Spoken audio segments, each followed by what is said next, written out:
Hi, everyone. Welcome to another episode of Kat's Creative Corner. I'm Kat, the Youth and Family Programs Manager at the Connecticut Historical Society. Today, we are joined by special guests Sarada and Sahana, who are going to teach us about the art of Kuchipudi dance. Hi, I'm Sarada and I perform and teach two South Indian classical art forms, Kuchipudi dance and Carnatic classical music. Both of these forms have journeyed through the ancient and medieval times as oral traditions.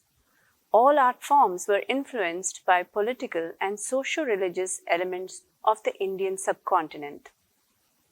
Music and dance in India are categorized into folk and classical forms. Folk arts are usually performed during community celebrations such as festivals and weddings. Classical forms primarily incorporate religious narratives and mythological stories with regional dance vocabulary. Indian dances during the medieval era existed as solo, group, and theatre forms. Solo dances were performed primarily by women in the temples and king's courts. Dance drama and group performances were performed by men in public squares and temples. The themes of these dances were religious narratives from Hindu scriptures portraying stories of good and evil. These stories were from epics such as Ramayana and Mahabharata.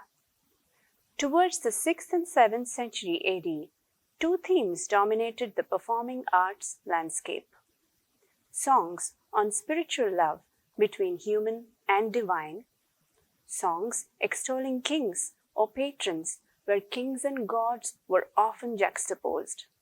Here is a map of medieval India that shows the kingdoms who ruled each region. Several kings were art lovers, which helped artists thrive in southern India. Sculptors, painters, writers, singers, dancers, and artists of different genres had the opportunity to express themselves. Kuchipudi is one of the 9 classical dances which originated in the southern part of India.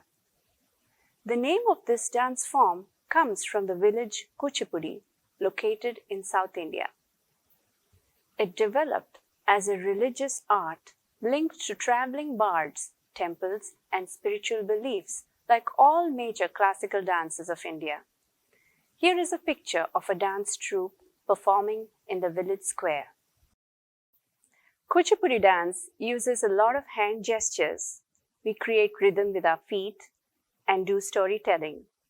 Let us now look at a few hand gestures and a few movements that we use. A budding flower that's fragrant, water, a tree, the full moon, a deer,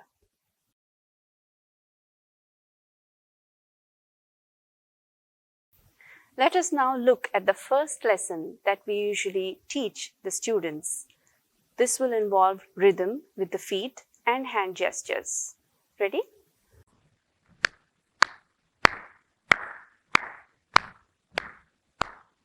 So this is how we bend our knees, use the hands and the feet. And eventually, as the student progresses, we get into storytelling. The next clip will be a video. This video is a full recital, and we are bringing you just about a minute where we talk about Lord Krishna. He holds a flute in the hand, and the dancer, which is me, will be describing Lord Krishna to you. I hope you enjoy this. Thank you. Namaste.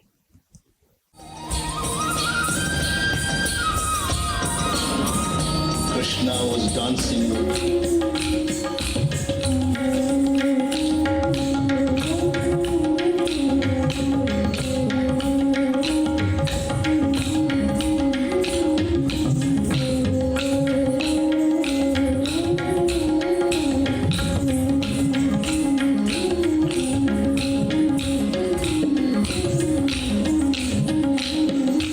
you.